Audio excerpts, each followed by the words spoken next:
Sir स्वागत है आपका। लोकसभा चुनाव के प्रथम चरण की शुरुआत अभी होने वाली 19 तारीख से। वो इसलिए खास है क्योंकि 39 सीट तमिलनाडु की जो है वो इसमें आती हैं, सभी 39 सीटें।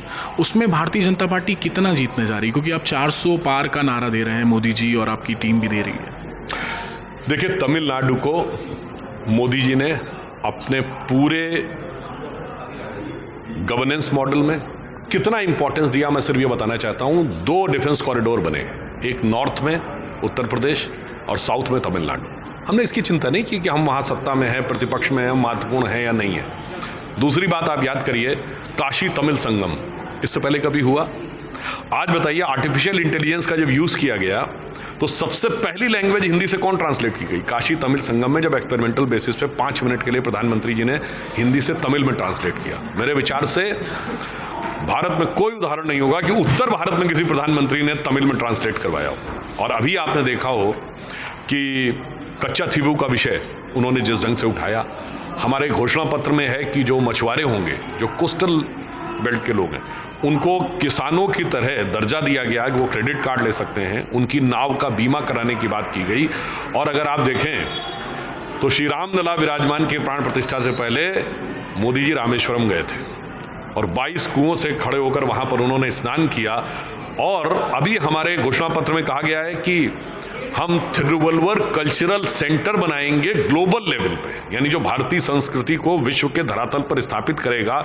एक तो हम रामायण उत्सव मनाएंगे और थिरुवल्वर कल्चरल सेंटर। मुझे लगता है तमिलनाडु के लिए जितने निष्प्रह भाव से प्रधानमंत्री जी ने किया है, और अब मेरा मानना है कि तमिलनाडु की युवा पीढ़ी भी ये बात को समझ रही है।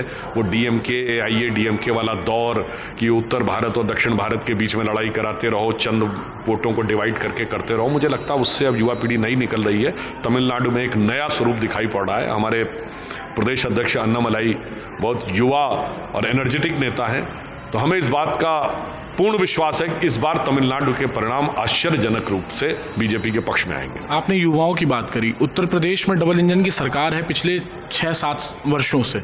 इसके बावजूद 15 बार पेपर लीक के जो मामले हैं वो सामने आ चुके हैं। अगर युवा बेरोजगारी और पेपर लीक जैसे मुद्दों को देखते हुए मतदान करेंगे तो भारतीय जनता पार्टी को कितना असर पड़ेगा सीटों पर? जी, निश्चित रूप से बड़ी समस्या है। और राजस्थान में भी 18 बार हुआ, मगर हमारे किसी मुख्यमंत्री ने राजस्थान के तत्कालीन CM अशोक गहलोत जी की तरह नहीं कहा मैं जादूगर हूं, मैं ठीक कर दूंगा। हमने कठोरता से निर्णय लिए हैं और पेपर लीक के लिए भी एक नया कानून भी बनाया है, ताकि लोगों को इस बात का भय भी रहे, ताकि युवाओं को पारदर्शी प्रक्रिया से कार्य करने का मौका मिले। और पिछली सरकारों में तो इस ढंग की बातें भी आती थी कि निर्णय ही कहीं और हो जाया करता था। पिछली सरकारों में स्टेट के पब्लिक सर्विस कमीशन में कुछ पर्टिकुलर लोगों को इतने ज्यादा नंबर मिल जाते थे इंटरव्यू में, कोई इंटरव्यू तो दिख जाता है ना कौन सा कैंडिडेट है। तो हमारी सरकारों ने मोदी जी के नेतृत्व में पूरी तरीके से पारदर्शिता के साथ युवाओं को, सभी को सही अवसर उपलब्ध हो सके सुनिश्चित करने का प्रयास किया। प्रथम चरण में 102 सीटों पर मतदान है। कितनी सीटें भारतीय जनता पार्टी जीतने जा रही है? देखिए, मेरा मानना है कि इस प्रथम चरण में हमारा जो श्री गणेश होगा वो बहुत शानदार होगा। धन्यवाद सर।